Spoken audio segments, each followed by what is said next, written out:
बेआईन बालीघाट रे पुलिस को हत्या धमक पिपिली पुलिस 3 अभियुक्त को गिरफ्त कर कोर्ट चालान करथिबा बेले गोटे देसी बंदूक दुईटी एवं गोटे गुड़ी जबत करिछि या सहित गोटे जेसीबी मेसीन मध्य जबत होइछि। गिरफ अभियुक्त हेले बाबुल जेना, पवित्र जेना और सुब्रत मल्लिक। एही युवक माने पुरी जिला पिपिली स्थित पारिजर रे बेआईन बालीघाट रेड समय पुलिस को भयभीत कराई जीवन मारिदेवा धमक देइथिले। आज पुलिस एही 3 जन को गिरफ्त करी कोर्ट चालान करिछि।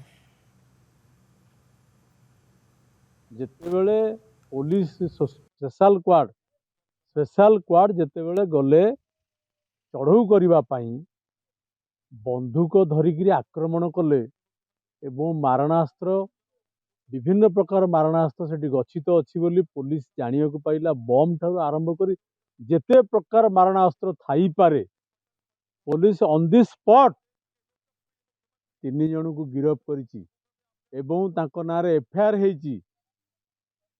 हेइछि सत्य, किंतु जो मानक ना मुदला माने प्रकाशित करिसंती मास्टर माइंड जे ये बालीघाट को जे मास्टर माइंड करी चलाउछि एवं जहार निर्देश रे बंदूक फुटेइछंती एवं मरणांतक आक्रमण करिया को मध्य पछाई नाहंती। काली गोटे विराट अघटन घटी थांता पिपिली रे। पारिचर गोटे इलिगाल घाटाजात्रा करदेगा रेड करथुलु पुलिस टीम रेड कलाडे 3 जन को धराइछि। गोटे देसी मेसिन धराइछि, गोटे देसी बंदूक मध्य सेटु मिलिछि, गोटे बहुत पुराना बंदूक अछि, गोटे गुड़ी मिलिछि। से सूत्रता केस हिजे और आज 3 जन को कोर्ट करछु।